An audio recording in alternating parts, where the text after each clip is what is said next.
Hindi ko malilimutan ang mga mukha ng mga tao ng sandaling iyon. Ang ilan ay nagpanggap na hindi nakakita. Ang ilan ay tumingin sa lupa. Ang ilan, ang pinakamasakit, ay ngumiti.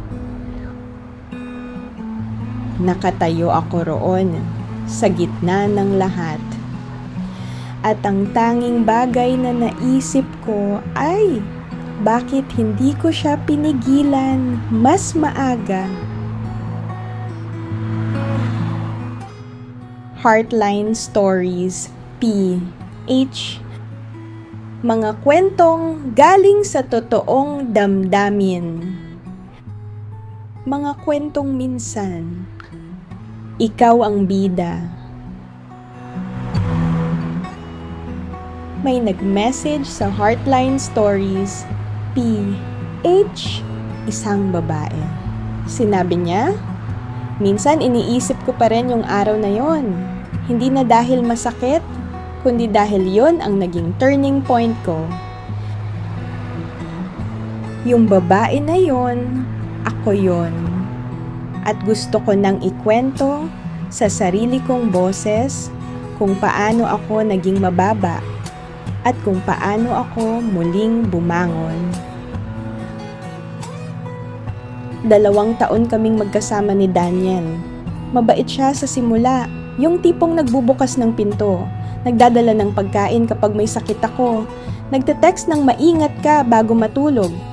Nagmahal ako ng buo, walang reserba.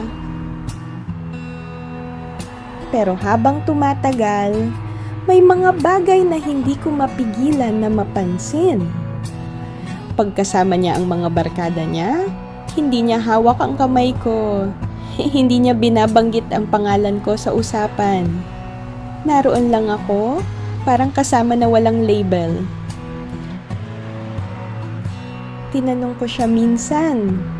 Sinabi niya, nag-iisip ka lang ng masama. Sensitive ka talaga eh. At naniniwala ako dahil mahal ko siya. At pag mahal mo ang isang tao, lagi kang nakahanap ng paraan para paniwalaan ang kanilang mga salita kaysa sa sarili mong pakiramdam. Dumating ang birthday party ng pinsan niya. Malaking handaan.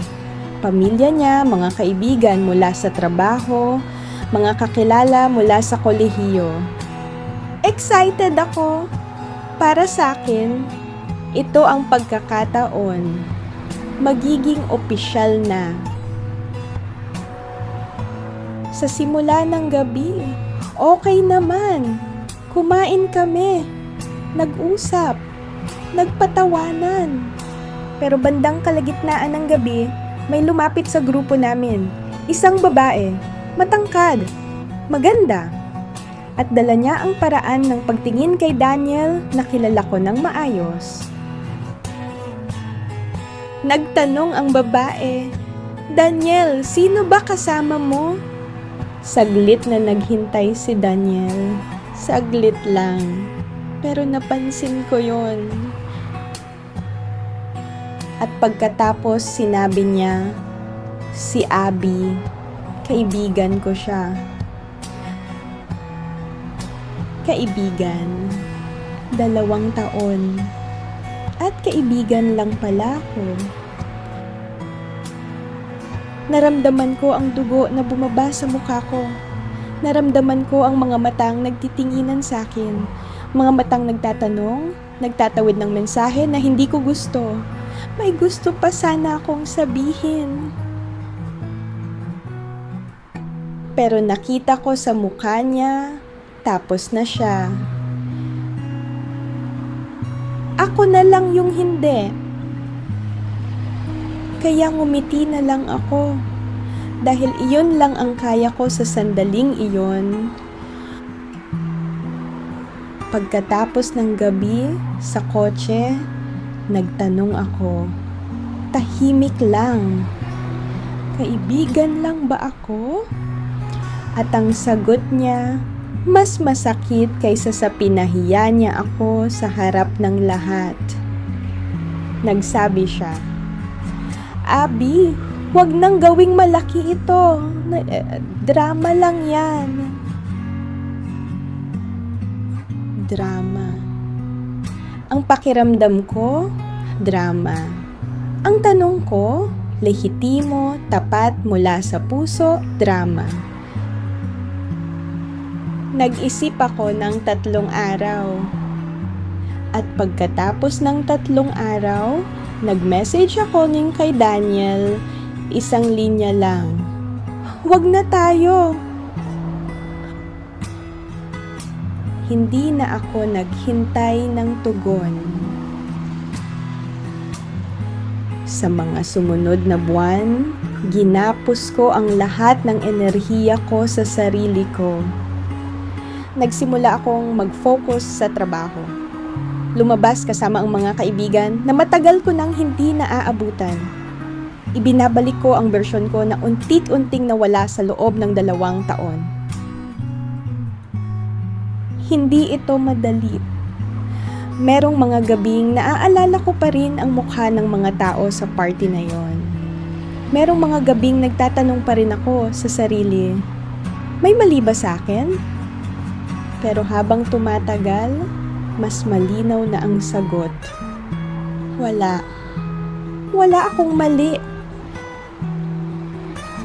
1 taon pagkatapos, lumusog ang buhay ko. Hindi sa paraan ng teleserye. Sa ordinaryong paraan, mas magaan ang pakiramdam ko sa umaga. Mas malakas ang tawanan ko. Mas kampante ako sa mga desisyon ko. Narinig ko mula sa common friend namin, naghanap daw si Daniel ng paraan para makaugnayan niya ako. Hindi na ako sumagot. Hindi dahil galit ako, kundi dahil wala na akong gustong marinig.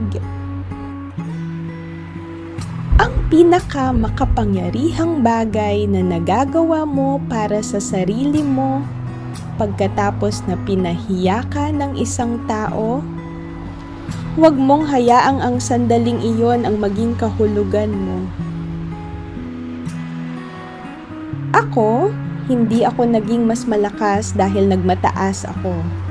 Naging malakas ako dahil sa bawat araw pagkatapos ng araw na iyon, pinili ko ang sarili ko. Iyon ang tunay na glow up. Hindi ang pagbabago ng hitsura.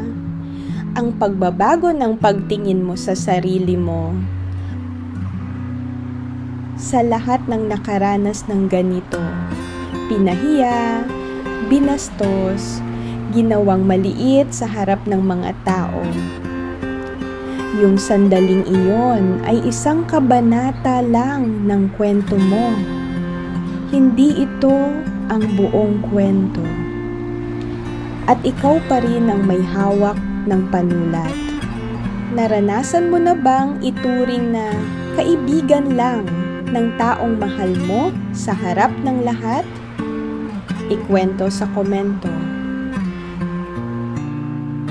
Heartline Stories, Post po, H.